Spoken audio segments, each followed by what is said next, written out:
before my last fight, that was my first fight at lightweight.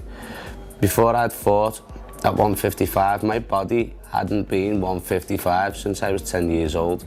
I was a fat kid when I was younger, especially with the injury on my leg. I was always the fat, cocky one. That's where Tellys comes from. Big fat belly and whatever else. So yeah, so I actually hadn't weighed 155 pounds since I was under 10, under 11.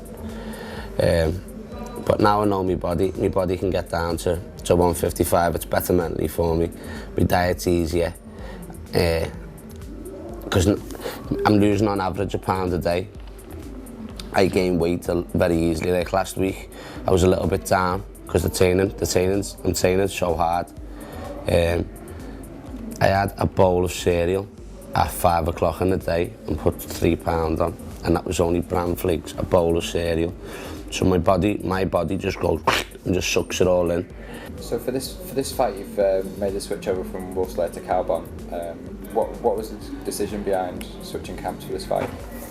No decision really. Just, you know, the Wolfslair is a really good gym.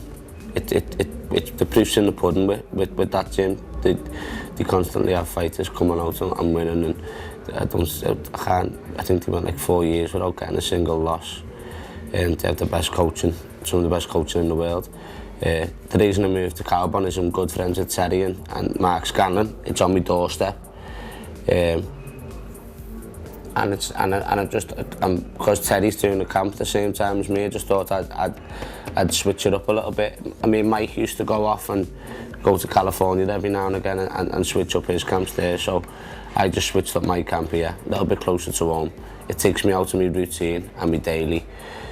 You get really comfy in your own surroundings. I'll happily take someone down, sit in the ground, and ground and pound from guard, knowing he won't sub me. And then in Wolfslair, really, I'm passing a little bit more, and that's only because the sole purpose for that is that I'm out of my comfort zone. I'm in strange surroundings with strange people under new coaches that you can't say, oh, I want to do this. No, you've got to do what everyone else is doing. Even with sparring, I'd always stand so I could smell. I'd literally want to be, no matter who was sparring, I'd want to smell the breath. So that means I'm that close, I'm in my range, and we can bang it out. And I'd bang it out for 15 or 20 minutes. We're sparring here, I'm sparring for 3 hours straight. Literally 3 hours straight. That's pads.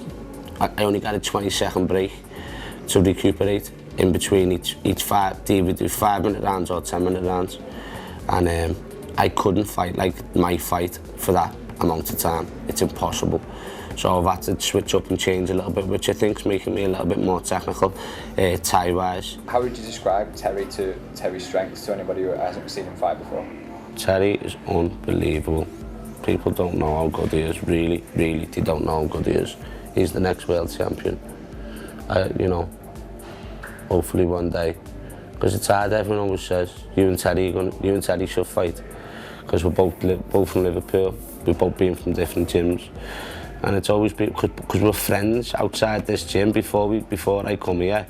We were friends, we go out on nights out, when we're going out, he's coming out. Do you know what I mean? I hope that if me and Terry ever meet, unless we're forced to, it's for a title fight. I would never like to put myself in that position with him before then.